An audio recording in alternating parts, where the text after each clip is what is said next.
You don't have a money problem.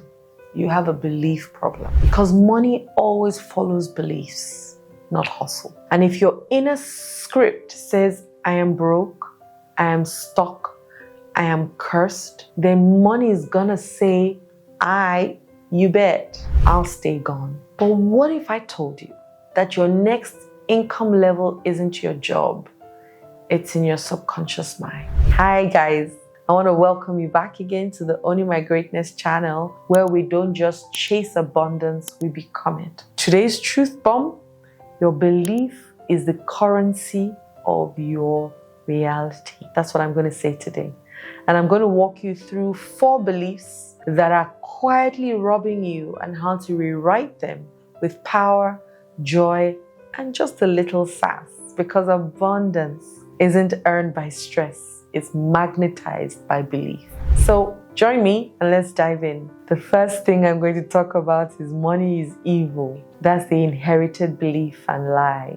And whether you like it or not, beliefs are filters that shape your financial reality. And beliefs are mental lenses that filter what you see, how you interpret events, and what actions you believe are possible. So if you believe making money is hard, you'll miss opportunities that are easy. You won't even see them. They will miss you, Seth, because it has to be hard for you, because that's your belief. If you believe wealth is for others, your brain will block you from claiming it for yourself. And these things I'm telling you, I'm not cursing you. I'm just telling you what the reality is. Whatever you believe, you become. I once coached a woman, brilliant, PhD, author, had solutions to change the world, but her bank account, dusty. Why? Her dad used to say, rich people are greedy. So guess what happened to her nervous system? Every time money showed up, she sabotaged it. She spent it recklessly, because safety and success in the subconscious mind is problem.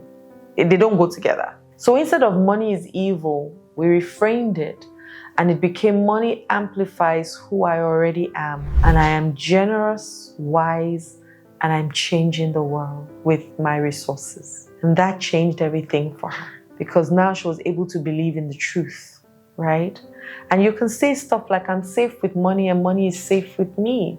Say it like you really mean it, because we've got to break this generational curse with generational choice and a generational voice, right? The next myth is, I have to work hard to deserve wealth. This is the productivity trap. Truth: money isn't moral. Your mindset gives it meaning. Money isn't good or bad. It's neutral. Money is a tool. But your mindset assigns meaning to it based on your upbringing, your religion, your culture, your mentality, or even trauma. Imagine someone raised in lack. They might see wealth as selfishness. Another raised in abundance might see it as a tool for impact. Where you were born, your environment will shape how you see money. If you feel shame around wanting more, check what meaning you've attached to money. Just check it, and you find out that, I believe. Now picture this: 2 farmers. One is working the field from dusk till dawn, breaking his back and planting the wrong seeds. The other spends time studying the soil, aligns with the season, and plants the right seeds in half the time. Guess who's going to get the harvest? Your guess is as good as mine. Hard work without aligned belief is like running on a treadmill expecting to arrive in Paris. So you're exhausted, not progressing. You can shift it today and say words like, I receive money with ease.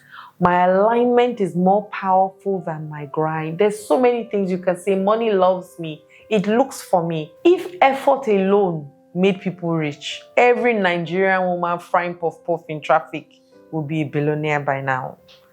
Effort must partner with belief, because you can be working so hard and then nothing shows up for it because you don't believe that money is available to you, or you can make money, or money is good to you, and it won't happen, So you've got to change your beliefs, and money is looking for you. It needs you. Another myth I hear is, I'm bad with money. And so we have this shame script. These beliefs don't sound loud. They live as quiet whispers in your subconscious mind. Money is evil, they say. And so you start to self-sabotage. I used to sabotage myself because I thought if I was too successful, nobody would spend time with me. I used to think that people would not love me because I was too successful. That's one of the things I used to say to myself until one day I said, if they go, then they're meant to go. They're not meant to be in my life. Now, some people say I'm not worthy of wealth. It leads to undercharging, overgiving, or staying small. And these are internal chains that will keep you poor no matter how much you earn. So you see yourself working. I mean, there are people with PhDs, they should be very rich, but they're poor because their beliefs affect them. A client of mine once said, money hates me. Every time I get money, it disappears. Guess what? Turns out she never had any financial literacy. So of course, she spent it terribly. Now let me say this gently and clearly. Not knowing is not a character defect. It's just a gap in mentorship or a gap in knowledge. So you can learn. You can get better at it. I had to, early this year, I paid a financial coach to help me with my finances and put it in order. And we sat down the first time. She asked me 26 questions. And I think I answered 19 correct out of the 26 questions. And I was even still feeling bad that I failed a whole 7. And she said to me, Adeola, all the clients that I've worked with, you are 1 out of 10 that has gotten, that normally people only get 6 out of her questions. I should even be proud of myself. Now, I was even more proud because I'd done 1 or 2 other financial courses that helped me understand things better, how to invest, how to save. So I had already started putting some of those things in place. So by the time I sat down with her and she'd say, do you have this? I'll say yes. Do you have this? I'll say yes. Some of the things that I didn't have were things like my will. I thought I needed to be a bit older to write my will. She says, no, you have to write it now. And a couple of other things. How are you planning for if anything happens to you today? That the reason why people are crying when people die, if their father or mother, is because they're thinking, how am I going to pay school fees for my children for the next? So one of the things she asked me was if I had the money saved for my children's school fees till they finish school. And my answer was no, because we pay when needed, right? And she was like, that's not the best way to go. And me, that I had 3 children, I had to calculate what they need from the level that they're in till they finish. I still have a child who is just getting into GS1 now. So by the time we're done, it was almost like, and this is just regular school, nothing too spectacular. It was about 85 million naira. That's in Nigeria, and like I said, regular school, and maybe private university, because that's what I wish. Unfortunately, our universities here go on strike and keep people in schools longer.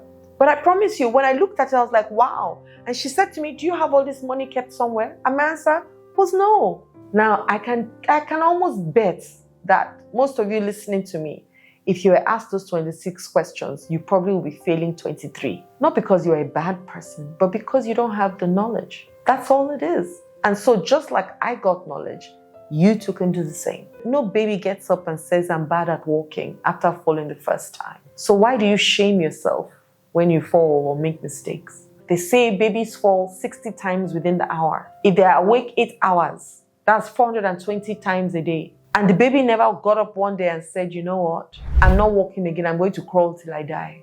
So that then means that if a baby can change their strategy, you too can. And you can decide today that I'm going to learn how to budget. I'm going to learn how to put my finances in order and create the life of my dreams. The 4th thing I'm going to talk about is there's never enough. And so we have that scarcity spell. Your money story can be edited, upgraded, and healed. I tell you that today. I promise you, the most powerful wealth is not your job. It's your inner script. What do you tell yourself? When I mentioned some of my dreams and targets to my financial coach, in fact, I said I was a sextillionaire. She said, what's that? My financial coach had never heard such figures before. Why am I able to do that? Because I work with the divine. And so I can ask for what, in fact, I even still put a cap on that by saying I'm a sextillionaire. That's still a cap.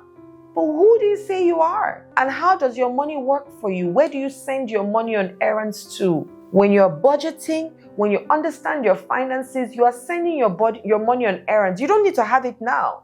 But you start to plan that when I have this, I put it here. When I have this, and so money starts to see that you understand what to do with it. And so it will flow your way. Not that you're hoarding, you're thinking, where will my next meal come from? Well, the more you hoard, the more your hand is closed and the more you can't receive anything. Have you ever seen people argue over jollof rice at a party like it's the Last Supper? That's scarcity thinking. You see people dragging for things.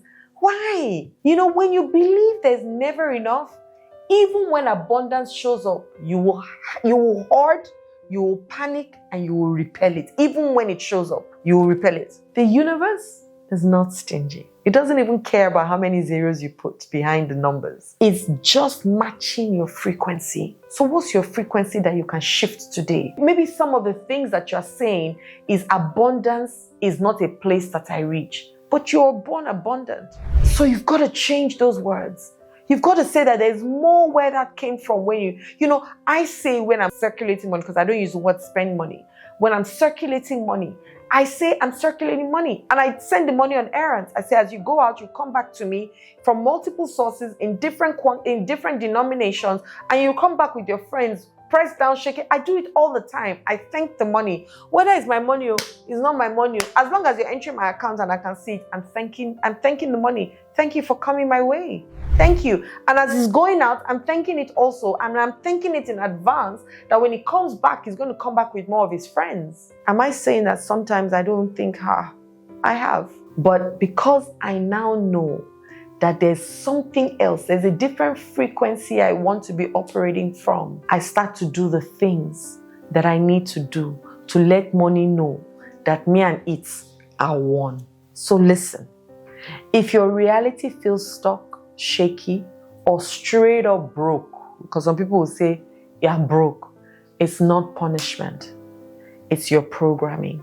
And what was once downloaded can be deleted. Belief is the master key and the door already exists. Yes, it's time to rewrite your inner economy and activate divine wealth today. So if anything that I've said to you resonated, drop a comment for me and say, I'm ready to rewrite my money beliefs. Then like this video, share this video, and send it to 3 people who need to break up with broke today. Subscribe and turn on the notification bell, because next week we're talking about the law of compensation and why the universe always pays its debts.